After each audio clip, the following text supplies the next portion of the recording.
Les jeunes sont quelquefois difficiles à comprendre parce qu'ils inventent leur propre vocabulaire et seuls les initiés peuvent suivre. C'est d'ailleurs leur but, faire en sorte que les adultes, les parents en particulier, ne sachent pas de quoi ils parlent. Il existe d'autres façons de communiquer à un groupe restreint. Ainsi, certaines prophéties de l'Ancien Testament, qui ne se sont pas encore accomplies, sont particulièrement difficiles à déchiffrer. Leur étude demande beaucoup d'humilité et la plus grande prudence. Et puis, il y a tout l'enseignement sur le royaume de Dieu que Jésus a donné sous forme de paraboles. Elles avaient un double but.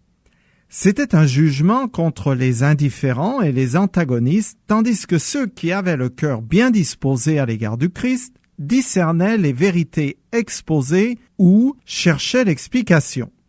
Je cite Jésus. « Voici pourquoi je me sers de paraboles pour leur parler.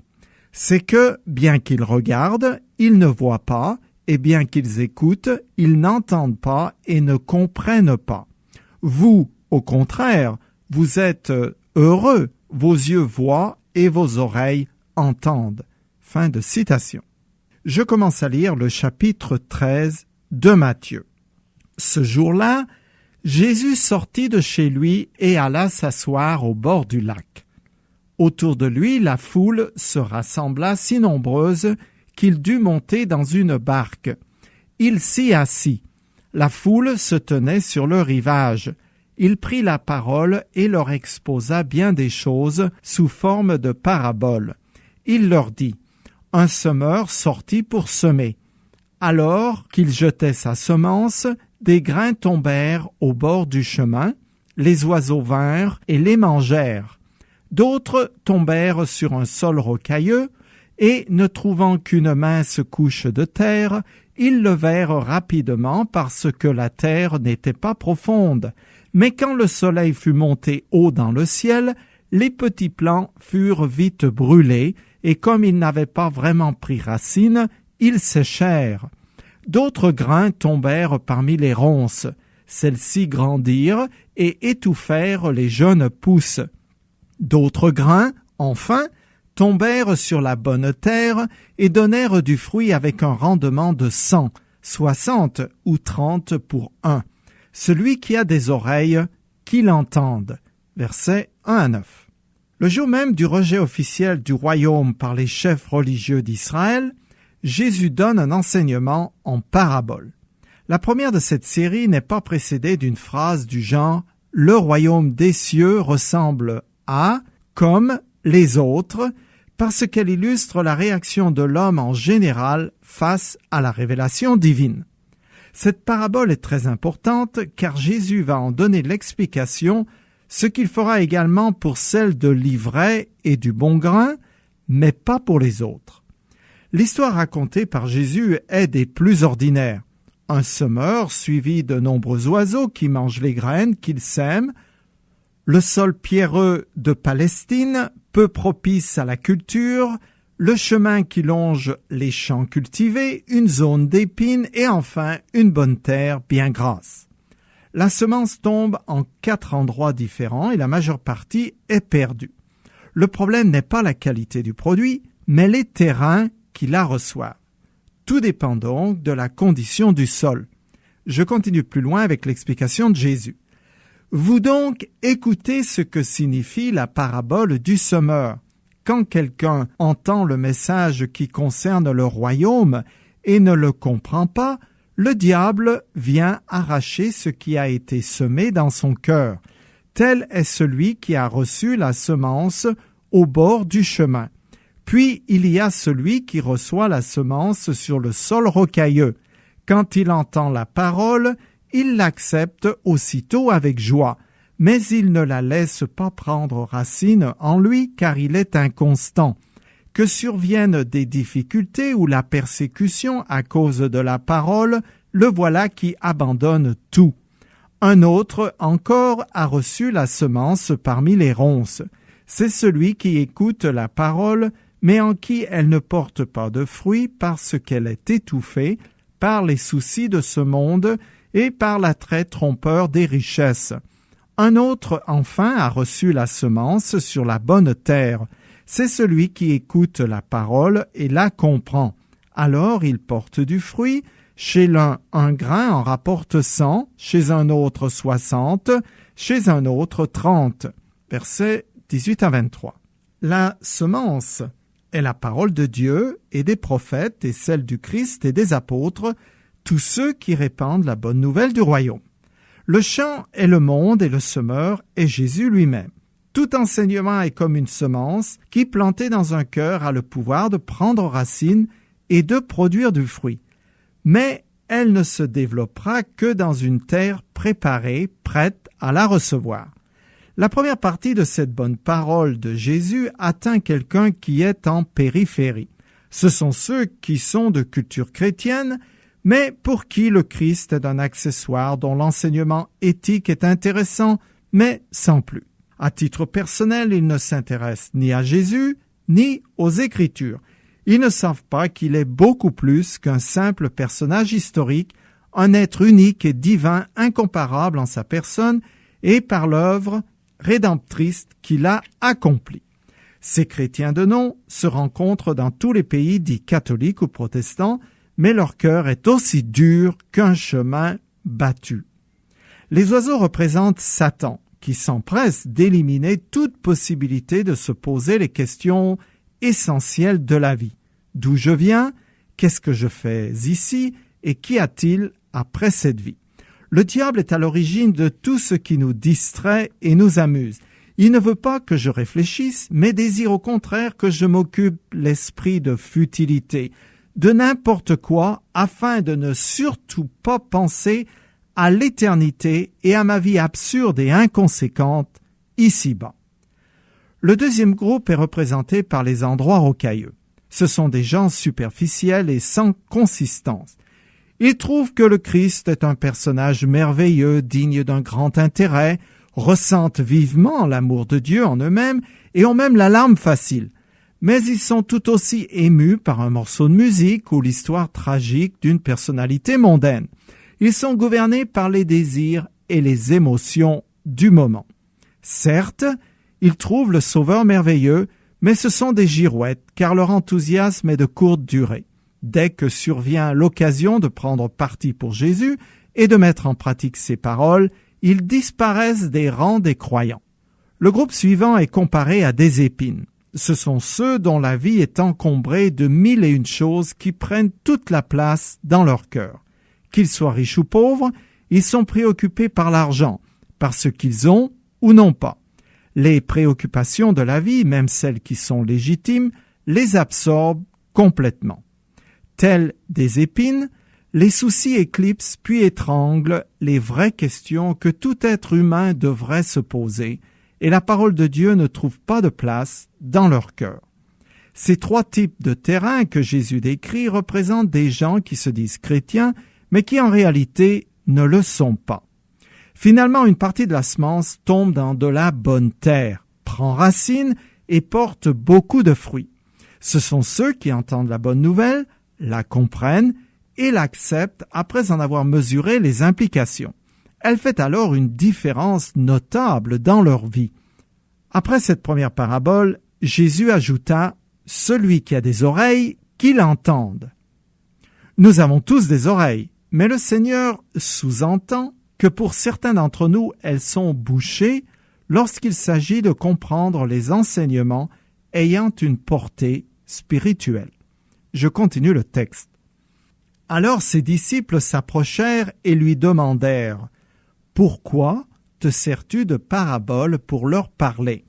Il leur répondit « Vous avez reçu le privilège de connaître les secrets du royaume des cieux, eux ne l'ont pas reçu. » Versets 10 à 11. Les paraboles posaient même des difficultés aux disciples. Jésus utilisait ces histoires énigmatiques tirées de la vie courante pour enseigner en priorité ceux qui le suivaient. En second lieu, ces paraboles opéraient un tri parmi la multitude qui écoutait le Christ. Seuls, ceux qui avaient le cœur bien disposé à son égard, tentaient de discerner le message qu'il donnait. Le troisième objectif de ces récits était d'éveiller la curiosité et l'intérêt des personnes venues l'écouter et de les amener à trouver en Jésus une réponse aux questions de la vie et surtout le pardon de leurs fautes. Pour les mal intentionnés qui cherchaient dans les paroles de Jésus de quoi l'accuser, et pour ceux qui avaient déjà pris position contre lui, ses discours demeuraient hermétiques. C'est ainsi que Jésus mettait littéralement en pratique ce qu'il avait dit lors du sermon sur la montagne, c'est-à-dire « Gardez-vous de donner aux chiens ce qui est sacré et ne jetez pas vos perles devant les porcs, de peur qu'ils ne piétinent vos perles et que les chiens ne se retournent contre vous pour vous déchirer. » Fin de citation. Je continue le texte. « Car à celui qui a, on donnera encore jusqu'à ce qu'il soit dans l'abondance, mais à celui qui n'a pas, on ôtera même ce qu'il a. Voici pourquoi je me sers de paraboles pour leur parler. C'est que, bien qu'ils regardent, ils ne voient pas, et bien qu'ils écoutent, ils n'entendent pas et ne comprennent pas. » Versets 12 à 13. Les vindicatifs qui suivent Jésus ne voient pas la lumière à cause de leur âme qui aime les ténèbres. Ceux qui avaient un cœur droit et sincère désiraient comprendre Jésus. Depuis toujours, la parole de Dieu éclaire ceux qui sont bien disposés et juge les personnes qui ont le cœur tordu ou indifférent aux réalités spirituelles. Si dans un esprit de soumission, j'accepte ce que Dieu m'offre, alors je commence à saisir les vérités célestes et désire en savoir davantage. Les propres justes qui se croient en règle avec Dieu tout en rejetant le Christ verront éventuellement s'effondrer tous les faux semblants dans lesquels ils ont mis leur confiance. Les pharisiens, par exemple, avaient fait des rites le centre de leur vie religieuse dans le but d'être admirés du peuple. Ils finirent tous massacrés par les Romains. Suite à des paroles déjà menaçantes, Jésus enfonce encore le clou en citant un jugement tiré d'un prophète. Je continue. Pour eux, s'accomplit cette prophétie d'Ésaïe. Vous aurez beau entendre, vous ne comprendrez pas. Vous aurez beau voir de vos propres yeux, vous ne saisirez pas. Car le cœur de ce peuple est devenu insensible. Ils ont fait la sourde oreille et ils se sont bouchés les yeux, de peur que leurs yeux ne voient et que leurs oreilles n'entendent, de peur que leur cœur ne comprenne, qu'ils ne se tournent vers moi et que je les guérisse. Vous, au contraire, vous êtes heureux, vos yeux voient et vos oreilles entendent. Vraiment, je vous l'assure, beaucoup de prophètes et de justes ont désiré voir ce que vous voyez, mais ne l'ont pas vu. Ils ont désiré entendre ce que vous entendez, mais ne l'ont pas entendu. Versets 14 à 17. Les disciples sont dans une situation sans précédent dans l'histoire du salut. À cause de la présence de Jésus au milieu d'eux, ils sont les témoins de l'accomplissement des promesses de Dieu. Après cette première parabole, Jésus va en donner 6 autres. Elles sont toutes introduites par une expression du type « le royaume de Dieu est semblable à ». Jésus va révéler ce qui va se passer après sa résurrection et son ascension. Il va dévoiler des mystères auxquels l'Ancien Testament fait à peine allusion. Ces histoires sont bâties autour de ceux qui feront partie du royaume intérimaire qu'il va établir. La période considérée est celle qui débuta après l'ascension de Jésus et qui durera jusqu'à son retour. Pendant ce temps, Dieu est en train de choisir du milieu des nations un peuple qui lui appartienne. Ce nouveau royaume s'appelle l'Église et ses citoyens sont ceux qui font confiance en Jésus. La réalité de cet organisme est attestée par la seule présence de ses sujets en chair et en os, éparpillés de par le monde. Le fonctionnement de l'Église est différent de celui du royaume messianique décrit dans l'Ancien Testament et qui reste à établir. Dans ce dernier, le roi régnera dans toute sa gloire sur Israël et tout écart sera immédiatement et sévèrement châtié. Je continue le texte. Il leur proposa une autre parabole. Il en est du royaume des cieux comme d'un homme qui avait semé du bon grain dans son champ. Pendant que tout le monde dormait, son ennemi sema une mauvaise herbe au milieu du blé, puis s'en alla. Quand le blé eut poussé et produit des épis, on vit aussi paraître la mauvaise herbe. Versets 24 à 26. Ce récit fait probablement allusion à une rivalité entre agriculteurs. L'ivraie s'appelle zizanie en grec, c'est tout dire. Au premier stade de croissance, cette semence est très semblable au blé. Par contre, au moment de la moisson, les deux plantes sont faciles à distinguer. La loi romaine punissait quiconque semait des graines sauvages dans la terre d'un autre. Le Christ raconte cette histoire pour expliquer les scandales qui ont lieu au beau milieu de ceux qui font partie de son royaume. L'ennemi, décrit comme rusé et méchant, commet un acte de pure malice, car il n'a rien à gagner à empoisonner ainsi son voisin. Je continue. Les serviteurs du propriétaire de ce champ vinrent lui demander « Maître, n'est-ce pas du bon grain que tu as semé dans ton champ? D'où vient donc cette mauvaise herbe ?» Il leur répondit « C'est un ennemi qui a fait cela. » Alors les serviteurs demandèrent « Veux-tu donc que nous arrachions cette mauvaise herbe ?» « Non, répondit le maître, car en enlevant la mauvaise herbe, vous risqueriez d'arracher le blé en même temps. Laissez pousser les deux ensemble jusqu'à la moisson. À ce moment-là, je dirai au moissonneur, enlevez d'abord la mauvaise herbe et liez-la en botte pour la brûler. Ensuite, vous couperez le blé et vous le rentrerez dans mon grenier. Versets 27 à 30. Les racines du blé et de l'ivraie étaient souvent si inextricablement entrelacées que l'arrachage de l'un entraînait celui de l'autre. Dans sa sagesse, le Christ permet au faux de coexister avec le vrai pendant l'établissement de l'Église. En condamnant le méchant, il punirait indirectement le juste, car tous deux se côtoient constamment, et cela jusque dans la même famille. Un peu plus loin, le Seigneur donne l'explication de cette histoire. Je la lis. Celui qui sème la bonne semence, c'est le Fils de l'homme. Le champ, c'est le monde. La bonne semence, ce sont ceux qui font partie du royaume. La mauvaise herbe, ce sont ceux qui suivent le diable. L'ennemi qui a semé les mauvaises graines, c'est le diable. La moisson, c'est la fin du monde. Les moissonneurs, ce sont les anges. Versets 37 à 39. L'ivraie représente toutes les fausses croyances religieuses. Il y en a une telle quantité dans la chrétienté que c'est à en perdre son latin. Ceux qui se disent croyants sont tellement différents les uns des autres dans ce qu'ils croient et pratiquent qu'il y a de quoi décourager le plus persistant des honnêtes gens qui rechercheraient la vérité d'un cœur sincère. Qui a raison? C'est là que l'on reconnaît la ruse du diable qui a bien fait son travail de confusion.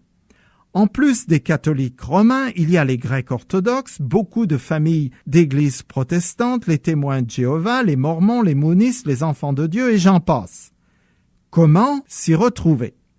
Malheureusement, la plupart des gens en recherche abandonnent en cours de route, découragés.